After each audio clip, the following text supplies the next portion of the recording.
Supreme court ने एक बार फिर से साबित कर दिया है कि न्यायपालिका से अगर हटकर, संविधान से इतर होकर अगर कोई काम करता है तो उस पर डंडा चलना जो है लाजिम हो जाता है।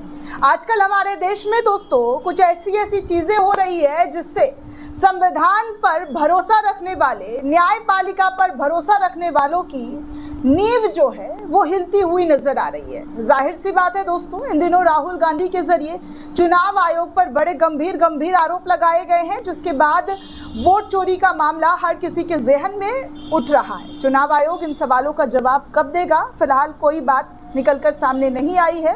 बस राहुल गांधी से शपथ पत्र पर सिग्नेचर की बात की जा रही है और माफी मांगने की बात की जा रही है। वहीं दूसरी तरफ राहुल गांधी सबूत पर सबूत पेश कर रहे हैं, यहाँ तक कि ऐसे डिटेल दिए हैं, उन डिटेलों का जवाब चुनाव आयोग को कायदे से देना चाहिए था।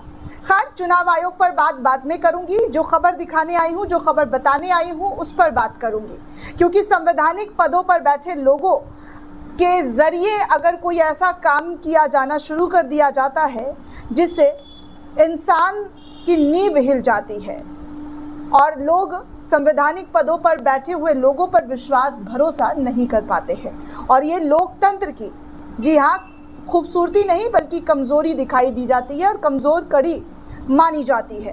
अब ऐसे में दोस्तों सुप्रीम कोर्ट ने ईडी को लेकर एक बार फिर से फटकार लगाई है। ये वही ईडी है जिन पर विपक्ष लगातार निशाना साधता रहता है, उनके कार्यशैली पर निशाना साधा जाता है। इस बार सुप्रीम कोर्ट ने भी कुछ ऐसा ही निशाना साधा है, और क्या कुछ कहा है वो पूरी खबर में आपको बताने वाली हूँ। आदाब, नमस्कार, जय हिंद दोस्तों। वीडियो को आखिर तक ज़रूर देखिएगा, लोगों तक भी ज़रूर शेयर कीजिए ताकि लोगों को भी पता चले कि हमारे देश में संवैधानिक पदों पर बैठे हुए लोगों की कार्यशैली पर कैसे दाग और कैसे सवाल खड़े हो रहे हैं। दरअसल दोस्तों सुप्रीम कोर्ट ने गुरुवार को ईडी यानी कि प्रवर्तन निर्देशालय को सख्त लहजे में कहा है कि वो ठग की तरह काम नहीं कर सकते हैं। जी हाँ, ये शब्द सुप्रीम कोर्ट का है कि वो ठग की तरह काम नहीं कर सकते हैं। उसे कानून की सीमा में रहकर कार्रवाई और काम दोनों करना पड़ेगा। उसे कानून की सीमा में रहकर कार्रवाई करनी होगी। कोर्ट ने ये टिप्पणी मनी लॉन्ड्रिंग रोकथाम कानून यानी कि पीएमएलए के तहत ईडी की गिरफ्तारी की शक्ति देने वाले 2002 के फैसले की समीक्षा याचिका पर सुनवाई के दौरान किया है। जस्टिस सूर्यकांत, जस्टिस उज्जवल भुइयां और जस्टिस एन कोटेश्वर सिंह की बेंच ने कहा है कि ईडी की छवि को लेकर मुझे चिंता है। जस्टिस भुइयां ने कहा है कि पिछले 5 साल में ईडी ने करीब 5000 मामले दर्ज किए हैं, लेकिन इनमें सज़ा की दर 10% से भी कम है। उन्होंने आगे कहा है कि आप कानून के दायरे में रहकर काम करें। जब लोग 5-6 साल जेल में रहने के बाद बरी हो जाते हैं तो इसकी भरपाई कौन करेगा? जाहिर सी बात है, बड़ी तादाद में लोगों को जेल में डाला जाता है और वो बिना दोष सिद्ध जेल में रहते हैं, सज़ा काटते हैं। अब इन बातों को लेकर जज साहब के ज़रिए उठाया गया कि जो लोग 5-6 साल जेल में रहते हैं उसकी भरपाई कौन करेगा। इस पर केंद्र और ईडी की ओर से पेश अतिरिक्त सॉलिसिटर जनरल एसवी राजू ने कहा कि प्रभावशाली आरोपी जानबूझकर जांच में देरी करते हैं। दरअसल दोस्तों जुलाई 2022 में सुप्रीम कोर्ट में विजय मदन लाल चौधरी केस में ईडी की गिरफ्तारी, संपत्ति जब्त करने और तलाशी जब्ती की शक्तियों को बरकरार रखा गया था। इस मामले में सांसद जो हैं कृति पी चिदम्बरम और अन्य लोगों ने समीक्षा याचिका दाखिल की थी। सुप्रीम कोर्ट में जस्टिस सूर्यकांत ने कहा है कि पीएमएल के लिए टीएडीए टाडा और पीओटीए पोटा की तरह अलग कोर्ट बनाई जाए जो रोज़ाना सुनवाई हो। इस मामले में जल्द से जल्द निपटारा हो।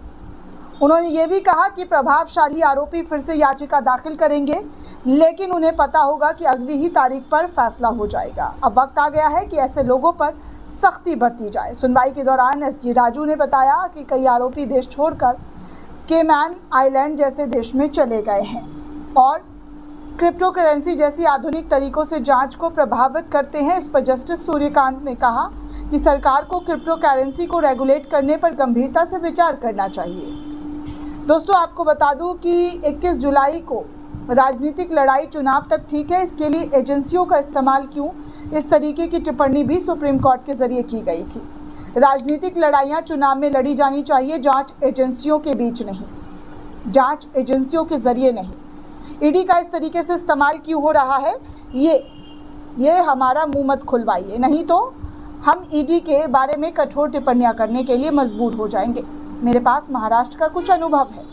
आप देश में इस हिंसा को मत फैलाइए। इस तरीके की बातें जो हैं सुप्रीम कोर्ट के जरिए कही गई है दोस्तों ईडी को लेकर। अब आप समझ सकते हैं कि सुप्रीम कोर्ट जो देश का सबसे सर्वोच्च अदालत है, वो भी ईडी को लेकर इस तरीके की बातें कई बार दोहरा चुका है, सख्त टिप्पणी कर चुका है और एक बार फिर से ईडी को लेकर कहा है कि कानून के दायरे में रहकर आपको काम करना चाहिए, कानून से इतर होकर आप काम नहीं कर सकते हैं। इस तरीके की बातें दोस्तों ईडी को लेकर कही गई है कि ईडी जो काम कर रहा है वो बेहद डरा देने वाला है। देखिए, न्यूज़ 24 के हवाले से भी खबर शेयर किया गया है कि ईडी किसी धूर्त की तरह काम नहीं कर सकता है और कानून के दायरे में उसे रहना होगा।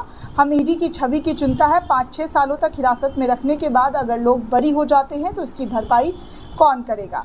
इस तरीके की बातें जो है उठाई गई है। अब आप खुद समझ सकते हैं दोस्तों कि ईडी के कामकाज पर सुप्रीम कोर्ट को भी अब भरोसा होता हुआ नज़र नहीं आ रहा है, जिसकी वजह से सख्त टिप्पणियां जो हैं सुप्रीम कोर्ट के जस्टिस को करना पड़ रहा है।